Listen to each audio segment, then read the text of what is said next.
think the worst thing you can do when you're sick is make yourself into a victim. When you choose to be a victim, in a sense, you stop living. I'm not going to do that, and I'm going to hold myself to the same standard that I would have if I were healthy. Life's unfair, and what's the next line? That just doesn't take you anywhere.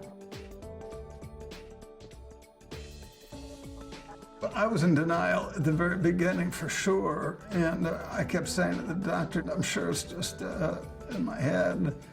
But then 6 months later, I went blind in one eye, which is a classic manifestation of the illness. Destinations are uncertain. This disease goes in lots of directions. You don't know that where you are today is going to be where you are tomorrow when you wake up. I'm tired of sitting back and just waiting to see what comes. Too many people go to doctors and say, cure me. I think you've got to be aggressive.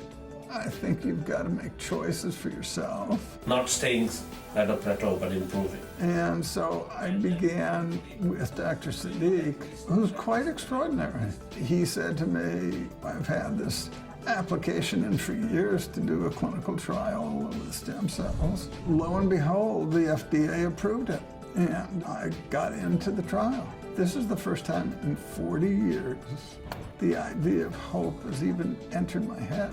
I don't think Dr. Siddiq has a clue what's going to happen. He wasn't promising anything. He wasn't telling me that this will happen or that will happen, but he said, maybe, who knows, maybe you can get off your cane. Maybe you could get some eyesight back.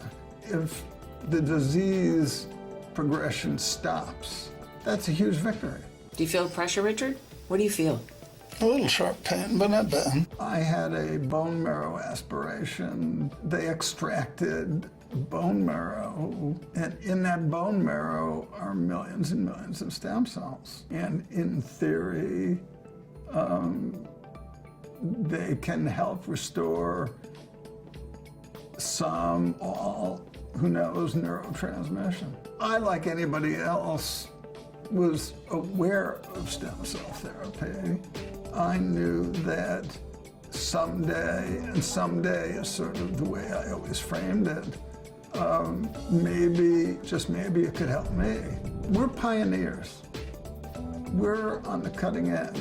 For 40 years, I've been told there's nothing we can do.